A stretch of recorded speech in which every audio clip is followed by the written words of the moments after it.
What's good with the fight fans, man? It's Kijana back with a recap video of yesterday's fights, Makhachev versus Moises. It was a pretty decent card, pretty entertaining. I actually got a chance to watch all of them. Usually I don't usually get to watch every single fight, but this time I did. Yeah, man, hopefully everybody went with my picks. I don't think I missed one. I can't remember. I'm gonna have to go through all of them to make sure I didn't miss any, but on my actual parlays, I made a good amount of money. DraftKings, I was very close to winning first place. I messed up on a few little things that I didn't even realize. Usually I write all my picks down. I usually do about 10 DraftKings lineups. I just fuck with the dollar lineups for the 4,000 or 6,000 first place prize or whatever it is. I've come in first place a few times, but for the most part, I usually just get into the top 100. Yeah, but I'm gonna break down this shit real quick. So the first fight, Budo versus Rodrigo Nascamenta, Fejera. Man, Budo started off really hot. He looked good in the first round. I don't know what happened. I'm not sure if he just started to gas out because of the output that he put on in the first. Nascamenta started off super sluggish, which I kind of had a feeling that was going to happen, which is why I didn't really want to pick this fight. I wanted to stay away from it. I ended up picking Rodrigo Nascamenta in my parlays. He was in most of my parlays, and yeah, if he would have lost, then I pretty much would have been fucked out of all my money from the start of the fights. But Nascamenta stepped it up in the second round. I was not expecting a TKO. I was expecting a submission victory and him to take it to the ground, but it didn't look like he really wanted to go to the ground with him, which is kind of weird because he's really good with his grappling and BJJ, so you would think that he would want to do that against a striker, but maybe he just wanted to show people that he can actually strike as well. His striking is pretty decent, which I said in my last video. But it was too close for comfort for that fight. So I mean, if you picked Rodrigo Nascimento, that's good. If you picked Budo, I mean, it is what it is. I actually had Budo I had Rodrigo in my parlay, but I had Budo in one of my DraftKings lineups, which actually placed pretty high because he got, I think, like 28 or 30 points or whatever, fantasy points, which wasn't bad for an underdog pick. I think he was like 7,100 or 7,200. But yeah, props to whoever picked Rodrigo. Is a very close one. Francisco Figuera versus Malcolm Gordon. Man, dude, this is another fight I did not want to I didn't really want to pick this one at all. Because Figuera, like I said in my last video, he didn't impress me. He looked sluggish. He tends to gas out within a round and a half on all the fights that I've seen. He hasn't really fought anybody that has a significant name. And his UFC debut was against Jerome Rivera, which it just wasn't impressive to me. And a lot of people were saying, oh, well, it's a Figueredo brother. It's a Figueredo brother. Just because you're a brother of somebody that's actually really good at a sport or really good at or athletic or really good at just anything doesn't mean that you're going to be good at it. That's my own opinion. But I feel like it's kind of, there's some facts to it as well. Yeah, Figueredo probably punches hard. Yeah, he's kind of a freakish specimen a little bit, but at the same time, he's not his brother. He's not even close to his brother. He's not a fraction of his brother. And Malcolm Gordon, I'm not going to say he had a great performance because it wasn't a really great fight. It was actually kind of a boring fight, in my own opinion. It was a little bit back and forth in the beginning. Figueroa had his moments in the first round, and Malcolm Gordon just had a better gas tank, which I was banking off of. I was banking off Gordon's gas tank more than I was banking off Figueroa and knocking him out, because I knew Gordon doesn't have the greatest chin.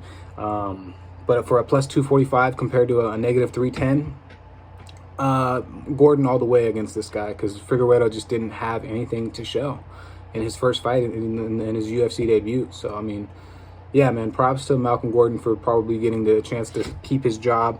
It was very clutch. And, yeah, man, if you picked Malcolm Gordon, props to you, because I know there's probably 90% people picked Figueroa to win that one. I was probably in that 10% of people that picked Malcolm Gordon to win.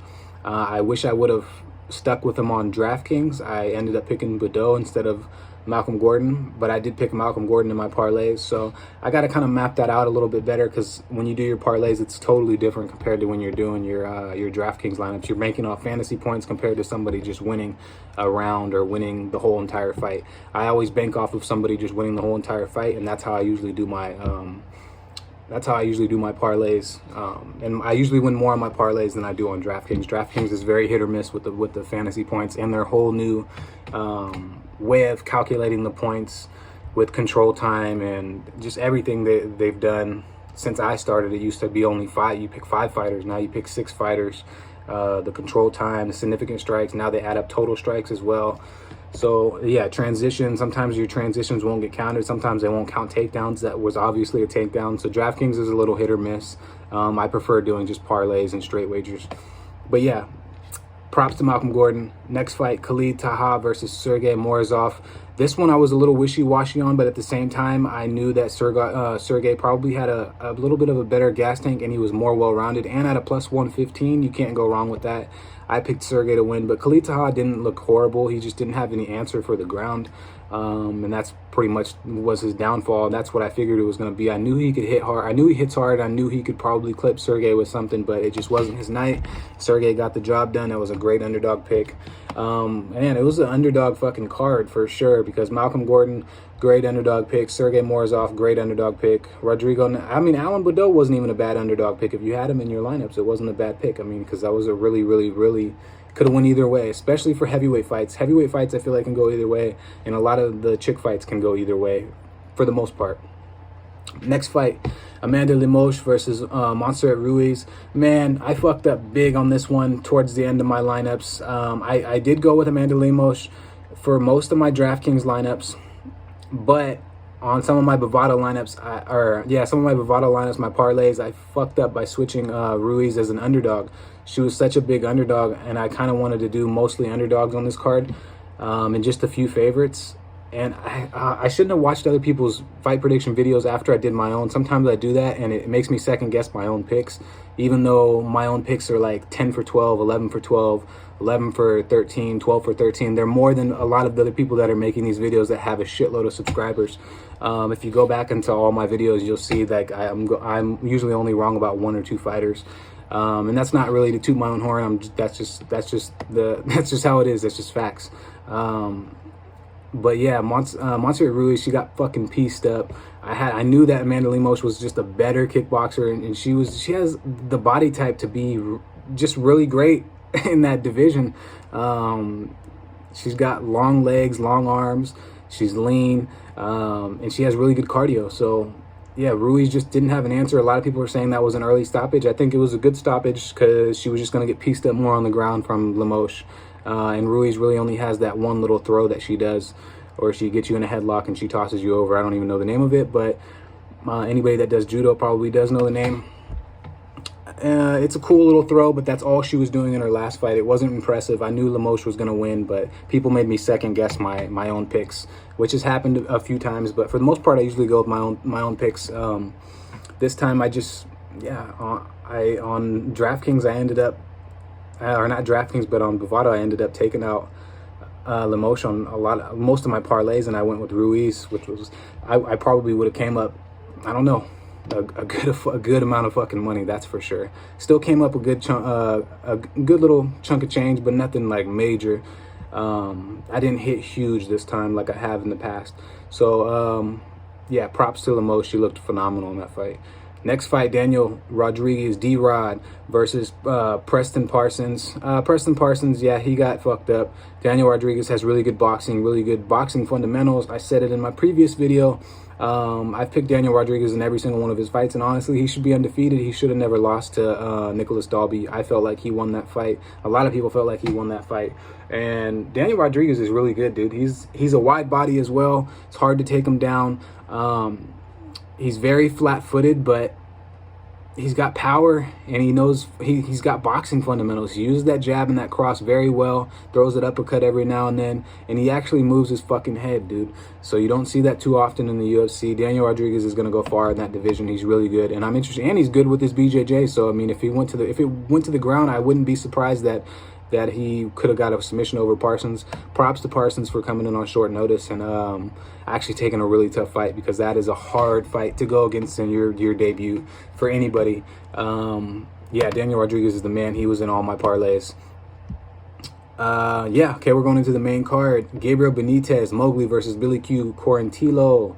Hey man, I like Billy Q. I knew that fight was gonna be a fucking banger. And yeah, dude, he showed out. The one thing that always makes me nervous about picking Quarantillo though is that he doesn't have an off switch. This guy just keeps going. He keeps going and keeps going. Like, he has really great cardio, but it's like at the same time, I'm always nervous of him gassing out because his output is fucking insane. Most people can't keep up with it. He pressures you. I knew Gabriel Benitez needed that range to be able to throw his kicks. He has fucking lethal kicks.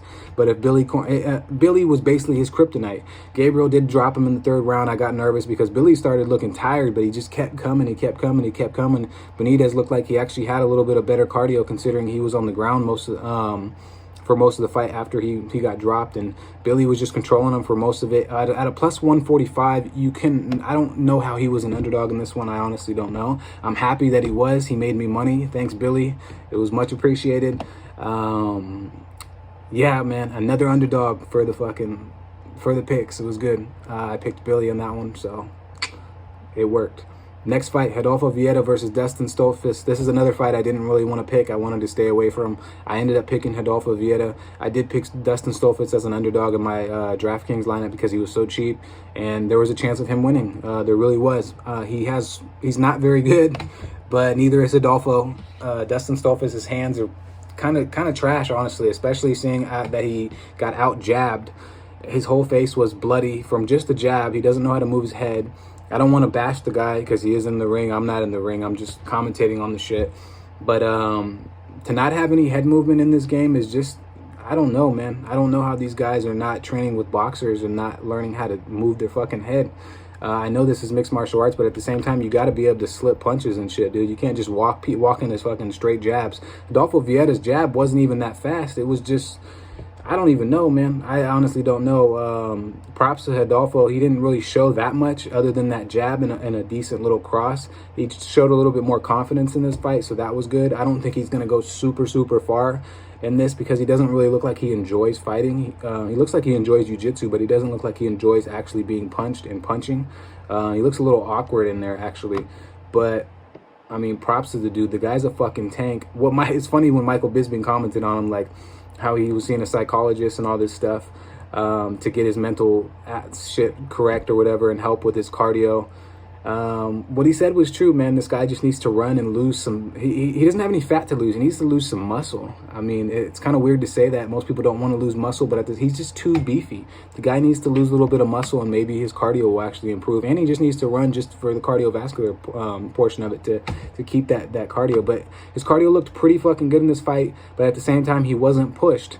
He didn't get pushed. Fluffy Hernandez pushed him in his last fight, and we seen what happened. So if Adolfo fights somebody that can actually push him and get him tired, it's going to be a problem for him, a serious one. But I like how he took the back in the third, and he got the submission victory. Stolfitz wasn't a bad underdog at a plus 180, but yeah, Vietto honestly should have got the job done a lot earlier, considering his credentials and how good of I think he was just nervous, though, how good of a black belt he is. I think he was just nervous, and you can definitely see the nerves on him.